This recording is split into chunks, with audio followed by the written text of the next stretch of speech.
Kita masuk ke menu utama Kompas Petang, Saudara. Ganjar dan Gibran saling jawab terkait kondisi SMK Jadul di Jawa Tengah. Ganjar merespons pernyataan Gibran yang menyebut fasilitas jadul di SMK Jawa Tengah seharusnya ranah gubernur. Di sisi lain, Ganjar menyebut Gibran sudah siap berdebat.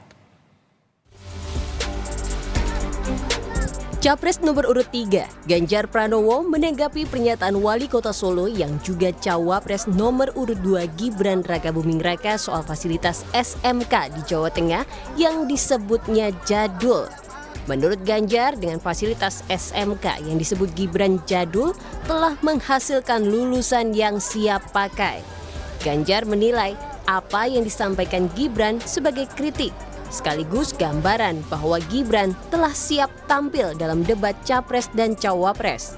Hal ini disampaikan Ganjar di tengah kunjungannya ke Kalimantan Timur.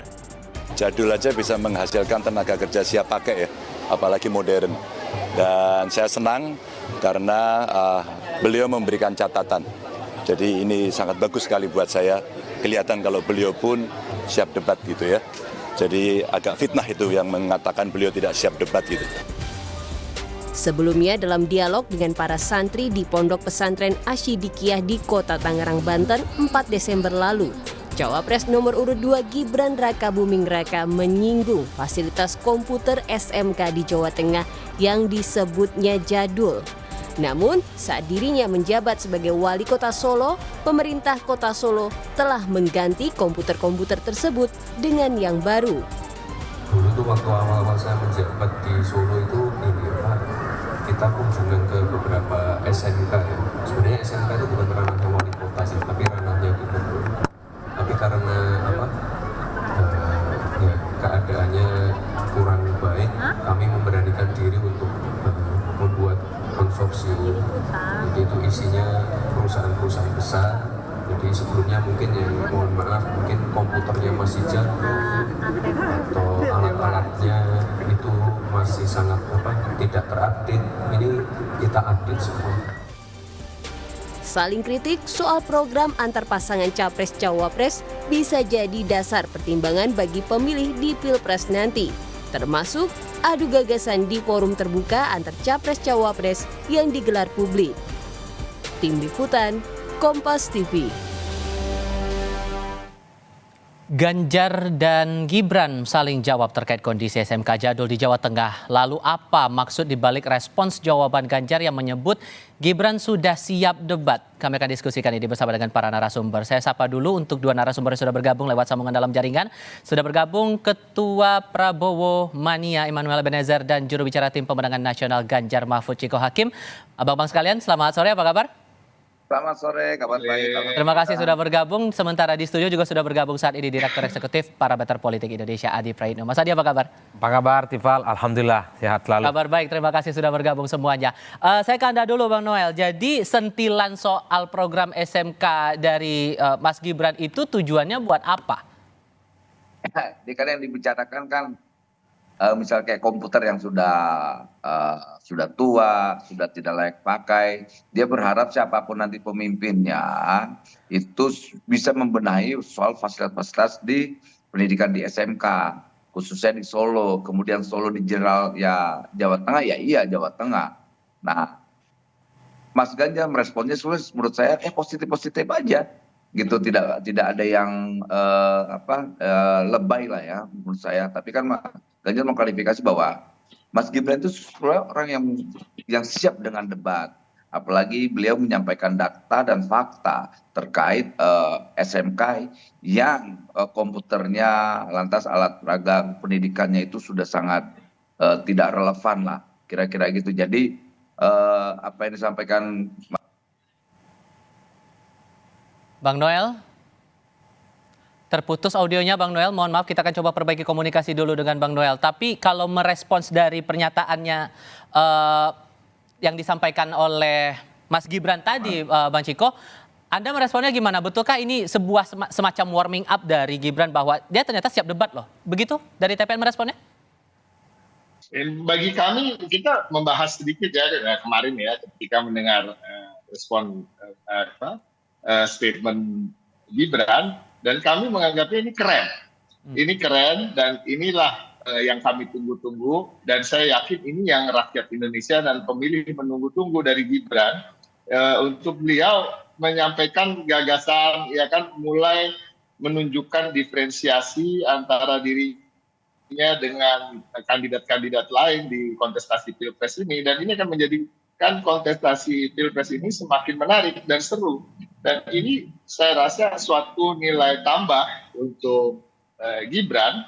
Dan kalau boleh saya saran gitu ke Noel, ke teman-teman di TKN, ini harus sering-sering dilakukan karena gini. Dan ini kan dia tampil dan membicarakan sesuatu yang substantif gitu ya. Entah masalah itu benar 100% atau tidak, itu nanti silakan diperdebatkan oleh Pak Ganjar maupun oleh Gibran, karena mereka yang lebih tahu apa yang terjadi di Solo maupun Jawa Tengah.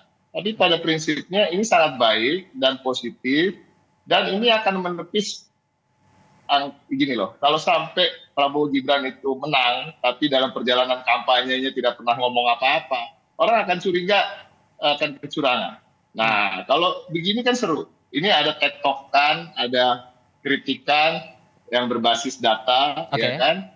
Dan ini bisa diperdebatkan. Nah, ini yang kami tunggu-tunggu supaya ini juga lebih terus digencarkan oleh Gibran, karena masyarakat tentu sebenarnya sudah bosen dan muak juga dengerin yang ngomong cuma Noel terus gitu ya. Dia pengen Gibran ngomong. Oke, Bang Noel tadi sempat terpotong tadi. Apa yang mau dijelaskan termasuk merespon dari pernyataan Bang Ciko tadi? Ya, saya rasa gini, apa yang dilakukan, apa yang disampaikan Mas Gibran itu kan terkait data yang ada di Kota Solo. Di Kota Solo itu SMK-nya sebelumnya biaya pendidikan, anggaran pendidikan kita terkait pendidikan alokasikan. Kenapa kok misalnya kayak komputer dan sebagainya itu masih jadul. Nah, itu menjadi masukan Mas Gibran, siapapun nanti pemimpinnya, entah Mas Ganjar atau Prabowo atau Mas Anies. Ayo, kalau kita bicara tentang semangat untuk Indonesia, apalagi menghadapi 2045 Indonesia unggul, ayo kita kuatkan fasilitas-fasilitas yang kiranya menopang untuk Indonesia ini maju, kelompok milenial maju, Gen Z maju. Nah, jangan juga tertutup soal hal itu. Dan juga tidak kalah penting apa yang disampaikan Mas Ganjar bahwa Mas Gibran itu tidak takut debat, dan itu sudah disampaikan, sudah terkonfirmasi lah bahwa Mas Gibran itu selalu bicara sesuatu itu berbasis data, berbasis fakta. Jadi tidak ajak ujuk dia menyampaikan untuk menyindir seseorang, nggak ada. Ini karakternya, ini kan orang Jawa yang sangat santun ya. Apalagi biar gimana pun Mas Ganjar itu dianggap ya seniornya. Jadi kita ke depan ini mau bicara hal-hal yang ya programatik lah, biar agar kenapa? Ke depan ini lebih baik pemilunya. Tadi apa yang disampaikan Mas Gibran itu realita yang ada di Kota Solo. Kayak begitulah. Nah, menangkapnya juga, Anda menangkap demikian Mas Adi? Apakah ini sebatas memang betul adu gagasan yang coba dibikin warming up pemanasannya begitu oleh Gibran, atau ada hal lain? Ya, saya kira memang dalam politik itu tak ada yang kebetulan. Jadi sekalipun statementnya Gibran itu hanya bicara tentang kondisi keadaan komputer yang jadul di Solo, tapi kan publik memaknai ini bukan hanya sebatas Solo, bukan hanya sebatas tentang komputer yang jadul, tapi pesan politiknya adalah ini sebagai bentuk kritik terbuka yang disampaikan Gibran kepada Ganjar. Karena apapun ketika ditanya tentang kondisi komputer, kan Gibran bicara, ini mestinya wilayahnya gubernur, yang kita tahu bahwa Ganjar adalah sebagai gubernur Jawa Tengah 2 periode berturut-turut. Jadi bagi saya ini adalah soal bagaimana Gibran mengkomunikasikan kepada publik kritik-kritiknya yang sudah mulai bermunculan. Dulu kita membayangkan Prabowo Gibran ini kan tidak mau colek-colek lawan lah. Yang sering colek-colek ini kan kubunya Pak Ganjar dan kubunya Pak Amin, yang saya kira memang dalam begitu banyak forum-forum terbuka, mereka selalu menarasikan sesuatu hal yang berjarak dan berbeda secara diametral dengan Prabowo, dengan Gibran, dan bahkan dengan Jokowi. Nah, ini tentu menarik. Kenapa kemudian Gibran, sekalipun itu dianggap hanya sebatas bicara tentang hal-hal yang sifatnya faktual, tapi bagi publik ini adalah sebagai bentuk kritik terbuka bahwa Gibran pun bukan orang yang bisa berdiam diri dengan kondisi yang ada. Oleh karena itu tak mengherankan kalau kemudian kita melihat statementnya dari Ganjar. Cocok ini barang. Pasti Gibran sudah punya catatan, punya hal-hal yang layak untuk diungkapkan, dan itu artinya Ganjar sepertinya ingin memberikan feedback balik. Ini anak ya, sekalipun selalu disebut tak siap tampil untuk berdebat, nyata-nyatanya Gibran itu siap berdebat. Oleh karena itu bagi saya bantahan dari Ganjar itu sebagai bentuk serangan balik kepada Gibran. Ayo nanti kalau mau buka-bukaan data tentang apapun kelemahan di antara paslon, tentu harus disampaikan melalui forum debat terbuka yang dilakukan oleh KPU selama 5 kali. Nantinya tentu saja. Nah, ini adalah ajakan tantangan terbuka yang disampaikan oleh Ganjar kepada Gibran. Nanti ketika debat kandidat, jangan ada yang ditutup-tutupi. Jangan laga-laga kalem dan jangan laga-laga jaim. Buka aja semuanya. Yang penting faktual, yang penting objektif, dan yang penting bisa dipertanggungjawabkan. Publik menikmati itu semua. Karena pemilu dan debat kandidat itu adalah pertandingan untuk kepentingan pilpres. Ini bukan majelis taklim yang monolog dan kemudian hanya muji-muji satu sama yang lain. Di negara-negara maju seperti di Amerika, biasa itu saling terbuka mengkritik antar paslon. Mereka bahkan menjudge salah satu paslon itu tidak berpihak untuk kepentingan bangsa dan negara. Hal yang semacam ini bagi saya penting untuk menunjukkan bahwa visi misi bukan hanya dibuat dan dilaporkan kepada KPU, dan yang paling penting layak untuk dipertandingkan di depan publik. Nah, ini yang paling banyak ditunggu oleh publik. Yang juga jadi pertanyaan juga Bang Noel, sebetulnya kan tadi dalam forum itu Gibran ini ingin menyampaikan sebetulnya program apa sudah dijalankan saat dia menjadi wali kota, tapi pada akhirnya menyinggung soal penanganan ataupun juga pengelolaan SMK yang jelas-jelas itu statusnya adalah tanggung jawab dari gubernur saat itu. Kenapa kemudian yang awalnya menjelaskan soal programnya selama wali kota akhirnya menyinggung soal kerja-kerja Ganjar saat jadi gubernur? Tapi jawabannya nanti Bang ya, tahan dulu. Bang Ciko tetap bersama kami, Mas Hadi juga tetap bersama kami. Tetap di Kompas Petang, saudara. Melanjutkan diskusi, Bang Noel, awalnya kan waktu itu program yang disampaikan atau penjelasan yang dipaparkan oleh Gibran kan tentang rekam jejaknya selama jadi wali kota. Akhirnya menyinggung masalah pendidikan soal SMK dan menyinggunglah kinerja gubernur saat itu Ganjar Pranowo. Ada maksud lain nggak kenapa akhirnya menyinggung soal SMK itu, penanganan SMK oleh gubernur saat itu? Maksud dalam sebagai strategi kampanye kah atau ada maksud lain sebetulnya Bang Noel? Saya tidak melihat sedikit pun apa yang disampaikan Mas Gibran itu menyerang atau melakukan ofensif politik terhadap siapapun, apalagi kandidat. Saya melihatnya itu bicara tentang capaian dan apa yang harus dilakukan sebagai pemimpin. Jadi tidak sedikit pun yang terserat di mata publik. Jadi sekali lagi apa yang disampaikan Mas Gibran itu bicara tentang kinerja. Ini loh, saya dulu bekerja bla bla bla. Kemudian ada yang tersinggung, saya nggak ngelihat. Mas Ganjar juga nggak tersinggung. Bahkan Mas Ganjar coba menyampaikan sebuah fakta bahwa lihat tuh Mas Gibran itu bukan seperti yang disampaikan publik pada umumnya, kekhawatiran publik pada umumnya soal takut debat. Itu dia punya data tuh, dia bicara tentang capaian apa yang dia sudah lakukan. Jadi tidak sedikit pun apa yang disampaikan itu untuk menyerang Mas Ganjar. Saya yakin sekali itu tidak dilakukan untuk menyerang siapapun lah. Dia bicara tentang realita apa yang sudah dicapai dan apa yang sudah dilakukan. Apalagi ketika beliau menjadi wali kota, setahun kalau nggak salah itu Pak Jokowi tidak mau nemuin dia. Kalau sebelum Mas Gibran ini benar-benar sudah ada capaian yang bisa diterima oleh warga Solo. Dan itu dia sampaikan berkali-kali, ini loh capaian yang sudah dilakukan oleh Mas Wali Kota, Mas Gibran khususnya. Jadi tidak ada maksud untuk sedikit pun menyerang siapapun. Selain soal pendidikan, berarti catatan kritis berikutnya dari Mas Gibran, apalagi tentang Ganjar saat menjadi gubernur waktu itu? Ya, saya sih hanya tetap pada posisi yang selalu positive thinking lah ya. Karena biar gimana pun yang namanya pemerintahan di Jawa Tengah kan harus mereka saling sinergi, tidak saling menegasikan satu sama lain. Apalagi Mas Ganjar itu gubernur Jawa Tengah, kemudian Pak Wali itu Mas Gibran itu wali kota. Pasti ada terkait anggaran yang bisa disinergikan, apalagi terkait pendidikan, pengembangan Jawa Tengah. Karena skupnya Mas Gibran itu Solo, ya dia akan fokus di wilayah Solo. Karena cakupan Mas Ganjar itu Jawa Tengah, ya mungkin lebih luas cakupannya. Hanya itu aja sih saya rasa. Bang Ciko, ini kan udah ada catatan kritis soal pendidikan dari Gibran begitu. Kalau kemudian ada catatan kritis berikutnya, apakah dari TPN merasa terganggu?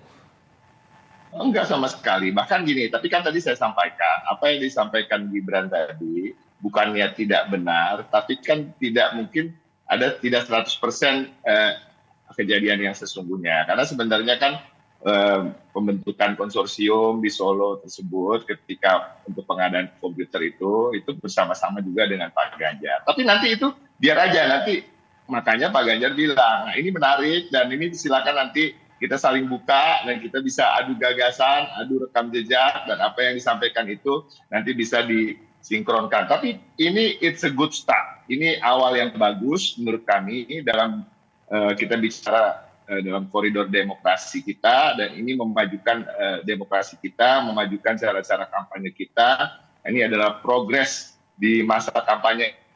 Ini yang selama ini Mas Gibran ini kan dilihat nggak pernah mau datang ke acara debat, ya kan?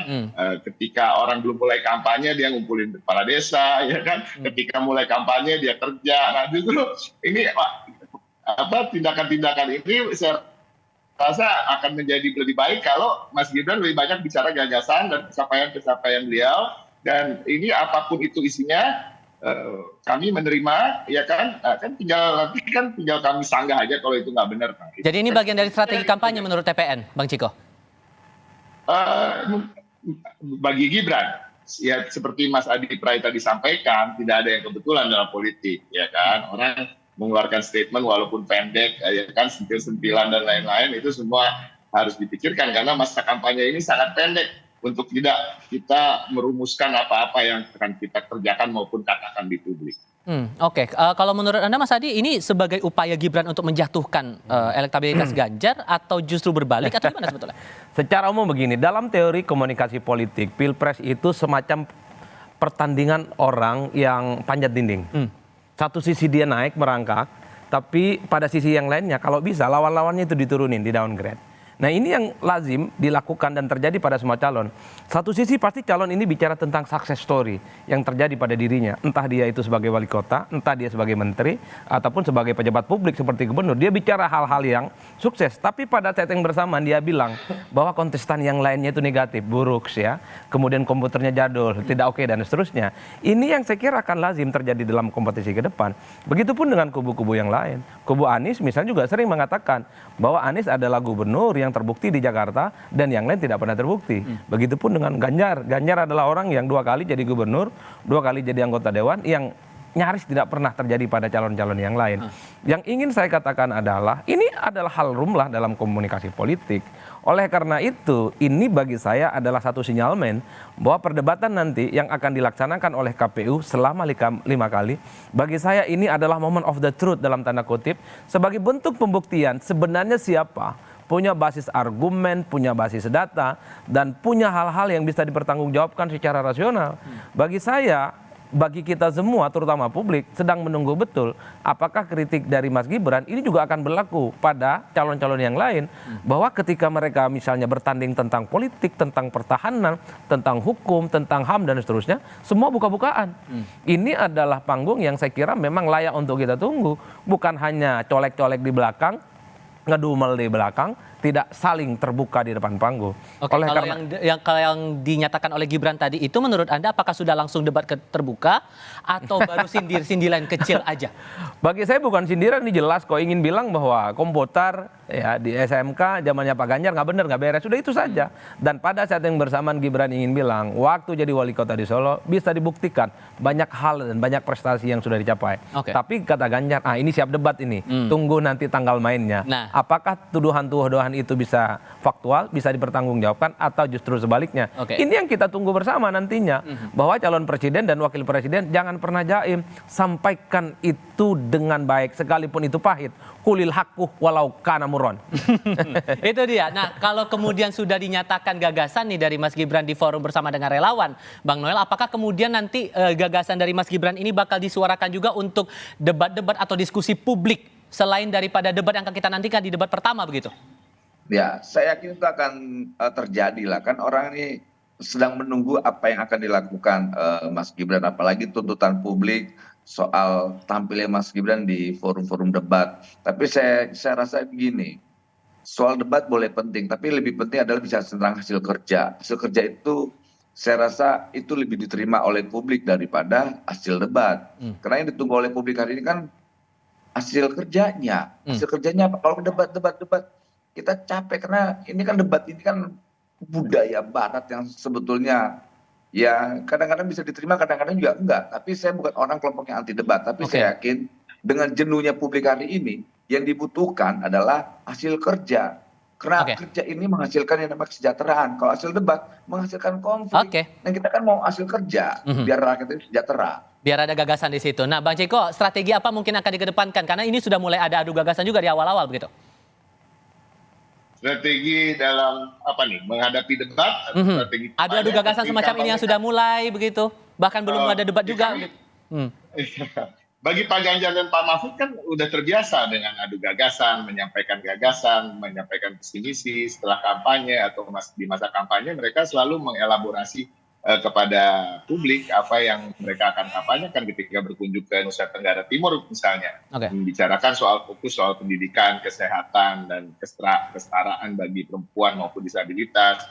Ketika bicara di Aceh misalnya Pak Mahfud berbicara soal insentif untuk guru ngaji atau guru-guru pendidikan agama di agama lain juga dan lain-lain. Ini semua sudah menjadi hal yang biasa bagi kami dan kami berharap itu juga yang dilakukan oleh paslon-paslon lain. Walaupun kami melihat memang di paslon Amin, Anies Mohaimin itu sudah juga sering dilakukan oleh Pak Anies yang tentunya seorang tua dan yang kurang ini justru dari Prabowo Gibran. Nah, ini udah mulai nih. Nah, ini menarik. Dan ini kita berharap ke depannya ini yang akan lebih ditonjolkan. Tapi pertanyaan berikutnya Mas Adi, singkat saja, dengan format debat yang sudah dibuat sekarang oleh KPU, apakah memungkinkan adu gagasan itu akan terjadi? Saya kira agak pesimis saya ya, karena debat KPU selama ini memang tidak terlampau substantif dan cenderung kaku dan garing bahkan. Karena terlampau begitu banyak aturan-aturan yang tak boleh. Bahkan moderator pun tak boleh menyela, dia nggak boleh menginterupsi, dan dia juga tidak boleh menyimpulkan hasil diskusi apapun. Ini bagi saya rumit. Kalau bisa ada waktu, biarkanlah debat saling sanggah antar paslon ini dilakukan secara terbuka. Jadi ketika ada tuduhan bahwa komputer SMK di Jawa Tengah disampaikan oleh Gibran, mau ditanya balik oleh Ganjar, biarkan aja itu, nggak perlu dipotong dan dialihkan kepada isu yang lain. Sampai tuntas setuntas-tuntasnya. Bicara angka, bicara fakta, itu jauh bagi saya. Jadi debatnya itu nggak garing, sehingga publik itu akan melihat siapa yang sebenarnya punya kualitas, punya kompetensi, dan hal-hal yang disampaikan itu bukan sesuatu yang sifatnya fiktif, tapi faktual dan layak dipertanggungjawabkan. Dan bisa betul-betul secara harfiah debat, ya debat bentuknya. Betul, karena bagi saya debat itu bukan soal kalah dan menang. Soal kalah menang belakangan. Orang hanya ingin melihat siapa nih yang jago dalam perdebatan di Pilpres. Itu dia. Mas Adi, terima kasih banyak. Bang Noel dan Bang Ciko, terima kasih sudah berdiskusi bersama kami. Selamat sore semuanya.